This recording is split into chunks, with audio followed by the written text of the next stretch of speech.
Hey everyone, happy Monday, and welcome to your Monday Minute, where we chat briefly about something that you can think about as you go through your week. And I just came back from vacation, which was awesome. I had a wonderful week with my husband out in the Berkshires, and I hope that everybody is going to get some time away.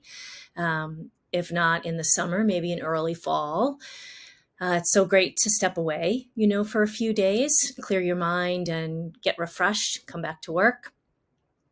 So I've been thinking a lot about values, and I've been trying to really develop a wonderful system to help people get really clear on their messaging. So a lot of that is just this really in-depth questionnaire, and of course it covers values.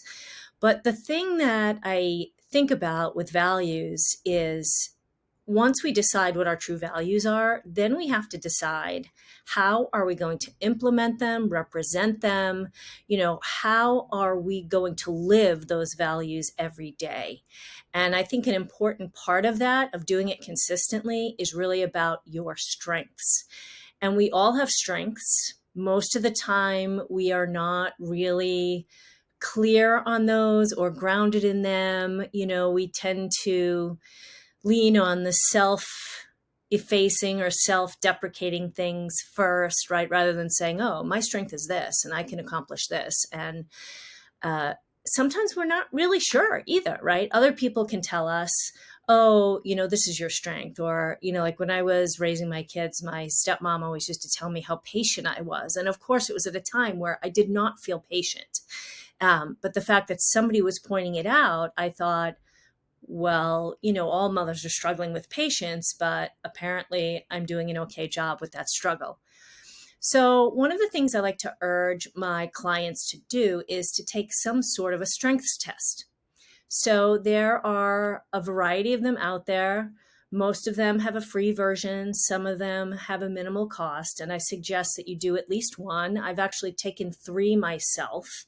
And you'll see that some of your strengths overlap, but each strengths test has a little bit more of a theme. And so you might get like a different, just a little bit of a different take on what your strengths are. But it's nice to see them and see how you keep showing up in those sort of tests. So the first one I took was the Gallup test, GALLUP. And I think there's a minimal cost for that. And you can pay more the more information that you want. But just getting your list up front of like your top, I think they give you like your top 20, strengths in order of what shows up the strongest. And that was really helpful. And they have a great website and a lot of support around recognizing and utilizing your strengths. The second one I did was the VIA, the VIA test.